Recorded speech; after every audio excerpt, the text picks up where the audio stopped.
day to the world and to your heart. Open up your eyes and let your spirit start. Say yes to the dreams you hold inside. Let your soul be your guide. In today's complex mortgage world, finding the right direction can be challenging. That's where Lighthouse Advisors comes in. With over 25 years of experience, we provide fractional leadership and executive oversight, guiding companies through transitions, growth, and innovation. From IMBs to brokers to credit unions to tech firms, our team of seasoned professionals is here to shine a light on solutions, ensuring your business thrives in every environment. At Lighthouse Advisors, we don't just guide, we empower. Together, let's create a ripple of success across the industry. Email us today at laura@lighthouseadvisors.com. Thank you for joining us today for another episode of Wednesday Wisdom. We are certainly in for a treat because we have the incredible Angie Crippen. She is the National Business Development Director at OnCourse Learning. Angie, thank you so much for joining us today. And to kick us off, we'd love for you to share. Give us a unique or special piece of advice or something someone taught you that you, to this day, apply to your life. For having me, Laura. I appreciate the time today. And looking back at what has kind of shaped me into a person, and a big piece of advice that I received actually came when I was just a little girl. And it's just really stuck with me throughout that time. It came from my very first mentor, Karen. And it's something that I try to continuously teach my children on a day-to-day basis because they're little. And it's something that I also try to bring into the Big Brothers and Big Sisters network. And it's the old phrase, do unto others as you would have done unto you. And a lot of times I feel like that phrase kind of sounds a little bit of negativity, like you're taking the high road and being the better person. But how I look at it in my life is if I'm on the other side of a situation, a phone call, a client meeting, I want to make sure that whatever I am dealing with, that I am putting back into it what I would want to be the receiver of. So again, problem solving with clients, or if somebody calls me in this day of age, if somebody's calling you, you know it's important, so you need to pick up the phone. Just being attentive and responsive. I feel like it all kind of comes back to what I would want in a situation, and just, again, being there for the other person on the other end. Wow. So, as you're speaking, I'm thinking about that poem that says, everything I needed to know in life, I learned in kindergarten. You know Yes. that poem? And Yes. I was kind of thinking about that as you were speaking, because I'm thinking this is something, what you shared, it's something we all are aware of, right? It's something we've heard in our lives. So simple, but yet so complex, because, sometimes we're running so fast and we're going through so many things happening that we don't take that moment back and really think about, well, how would I want to be treated in this situation? Or what would I expect? Or what can I control? Right. And it's funny, I think I've shared this story before, that I started my career in a call center, right? And I was calling people about trying to refinance their loans, right? And I remember that I had two choices. I could go into it going, I'm probably calling them at dinner time. I'm interrupting them. They're going to hang up on me. Like, they're going to hate me. I'm really interrupting.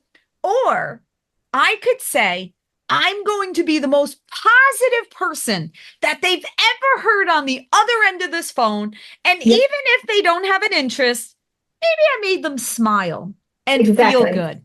Yeah. So that's kind of what you're saying, Angie, is that we can't control every situation, and things are going to happen. Things that might happen in business, things are going to happen in our personal life. We might get frustrated. Our flight might get canceled, and we're angry and we're in the middle, and right. And so you think about that person that's standing there as the flight gets canceled and everybody's rushing up and everybody's like, oh my God, my flight's canceled. Right. And you got to almost give that grace of, think of you if you were in that situation. All those people are looking to you for those answers, and they're looking for you to fix the situation, right? So if we put ourselves in that person's shoes for that moment and think about, well, how would I want to be treated on the other side? And let me give them some grace and let me realize that maybe I'm not going to be the one screaming and yelling, because that's not going to help anything. It really isn't. Right. It really isn't. So Angie, please tell us, how do you take that and apply it to your everyday life? Like, give us some examples, give us some, real life tactical, like, how do you apply it? Sure, absolutely. So as I mentioned, problem solving. If somebody reaches out to you and maybe they're just having an issue internally, a company wants to go in a particular direction, they don't know how to execute that and how we can potentially integrate our system into their system. And they don't know the full spectrum. They've just been tasked with a question, and it's just listening to what their ideas are and then just coming and finding a solution, thinking outside of the box. And sometimes the solution doesn't always resonate with you, and it's okay to go back and say, hey, let me think on this. Let me get back to you tomorrow, and go to your other team members for other ideas that you may not have thought of. Just always having an additional person to be able to have a sounding board and ideas to be able to bounce off of, and have a team surround you with the same interest. I feel like it's hugely invaluable. I love that. Answer a phone call. Yeah. Pick up the phone, right? Pick up the phone. You are so right that if someone's calling you nowadays, oh, there's a big problem. Like, because people just they don't reach out via phone unless there's something very urgent, where it's like, I tried to email you, I tried to text you, now I'm desperate and I have to call you, right? So by the time they get to the call, we want to make sure you pick it up, right? Yes. So that in itself is a good piece of advice. That right there is a good piece of advice. It's also interesting that, you use problem solving, right? And something today happened to me where I was on the phone with an attorney about something with a contract. And as I'm on the phone with him, I thought to myself, I have no idea what he's saying. Like, I'm not an expert in what he's saying, right? And I thought to myself, I have two options here. I can admit I have no idea what he's saying, and I can say, excuse me, like, you're speaking a language that I don't understand, and I'd really appreciate if you could slow that down and saying in layman's terms so I can get you, right? Yes. Or I could just yes him and I could agree with him, or I can even get frustrated, right? With the fact of, why is he speaking in legalese and not communicating to me in a way that I understand?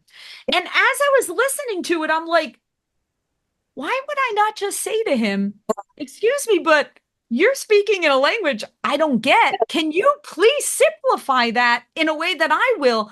Which I did. And I thought to myself, how many times in our lives are we afraid to actually do that, which causes the problem solving part? Because sometimes people get frustrated and they get upset about something because it's actually them feeling inferior. It's actually, they're angry that they're trying to integrate your platform into their system. It's not working. They didn't want to have to call you. They wanted to figure it out themselves. They're frustrated that they have to do that, right? But it's really just a misalignment of saying, hey, can you walk me through this? Like, can we do a screen share? Like, somehow I'm not clicking the right thing here. Like, let's do this. So I like that example, because a lot of times we just have to step out and realize we're experts in what we're experts in. That doesn't mean we're experts in the other stuff that other people are experts in, right? Absolutely. And get on the same page and not get frustrated and not give off that, I'm angry or I'm frustrated in this situation. Sometimes we're just not aligned or communicating the same way. Exactly. And it's not a moment of weakness by asking, for a little clarification. And usually just having that quick meeting is like, you're right, talking as a person that does this every single day, and I'm using my jargon, and I kind of simplified it, and I'm glad we got on this phone call and it made sense. So sometimes you just need those realizations and just being able to admit when you just need a little bit of clarification. Yes. And that is a message for all of our originators out there. Remember that when we're speaking to the families we serve.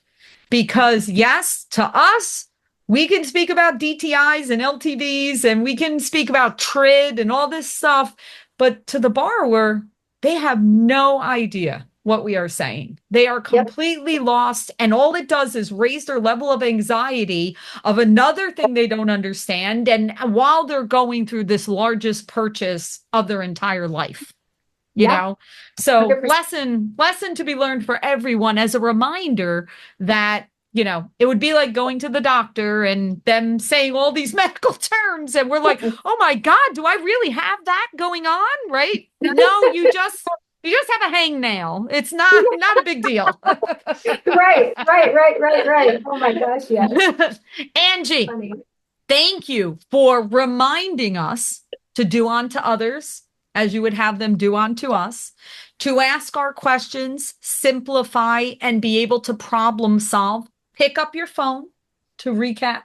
Very important. So at this point, what we would like to know is, what's your piece of advice? Something that you have now learned at this point in your life that you would like to share with the rest of the audience? Sure. So you had mentioned previously, it was a perfect transition into this answer, control. So a little bit about me. I am a perfectionist. I'm a type A person. I love a deadline. I love a quick turnaround. I love coming up with solutions, that people didn't think of. Like, I just, love all of that.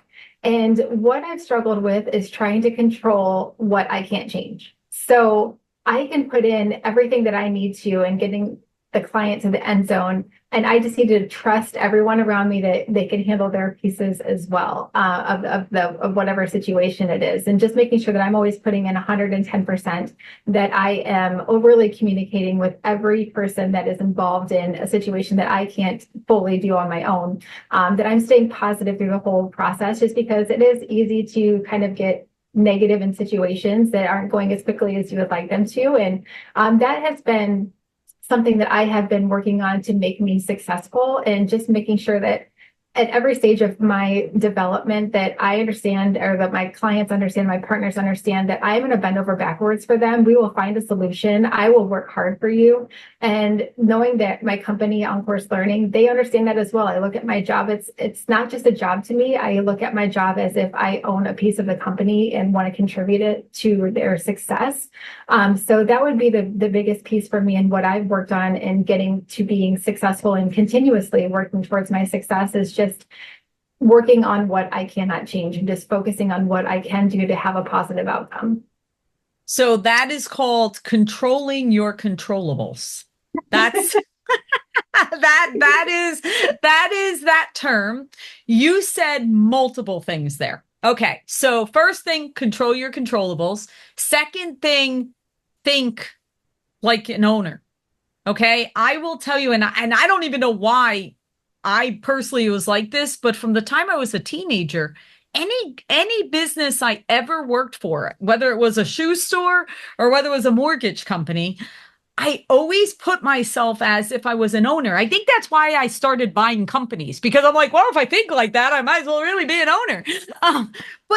But it changes your mindset, because to your point, I don't care, again, if you're selling a pair of shoes or you're bringing a family home through a mortgage, whether you're providing learning courses to realtors or loan officers, or you own it.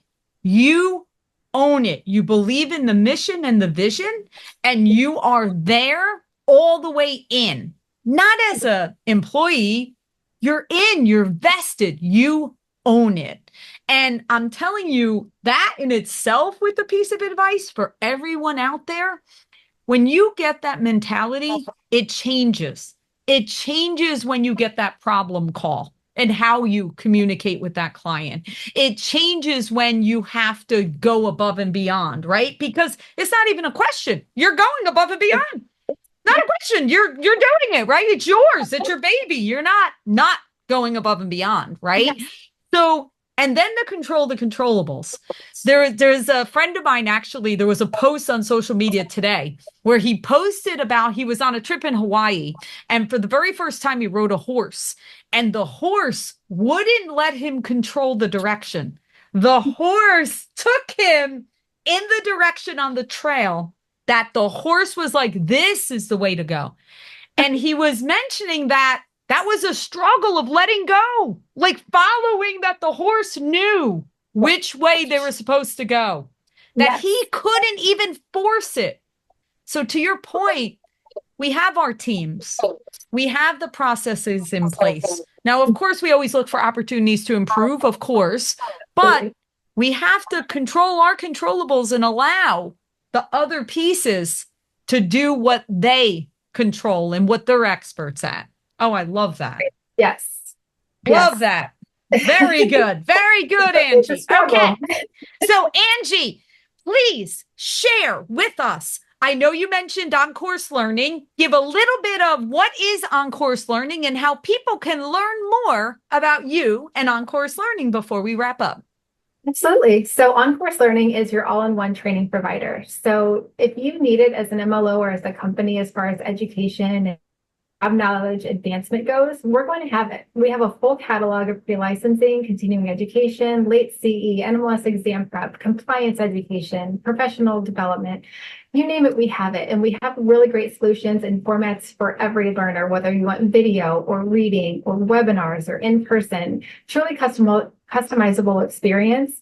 And past OnCourse Learning, we are a whole brand. We are the Calibri Group, and we have real estate, appraisal, insurance, education that we can offer. So we have a one-stop shop solution for any needs that you have in the education space. Awesome. And how can they get to know you? How can they reach out to you? Sure. You can call me because I will answer my phone. And my line is 234-230-1428, or by email, which is my first initial last name. So acrippen@oncourselearning.com.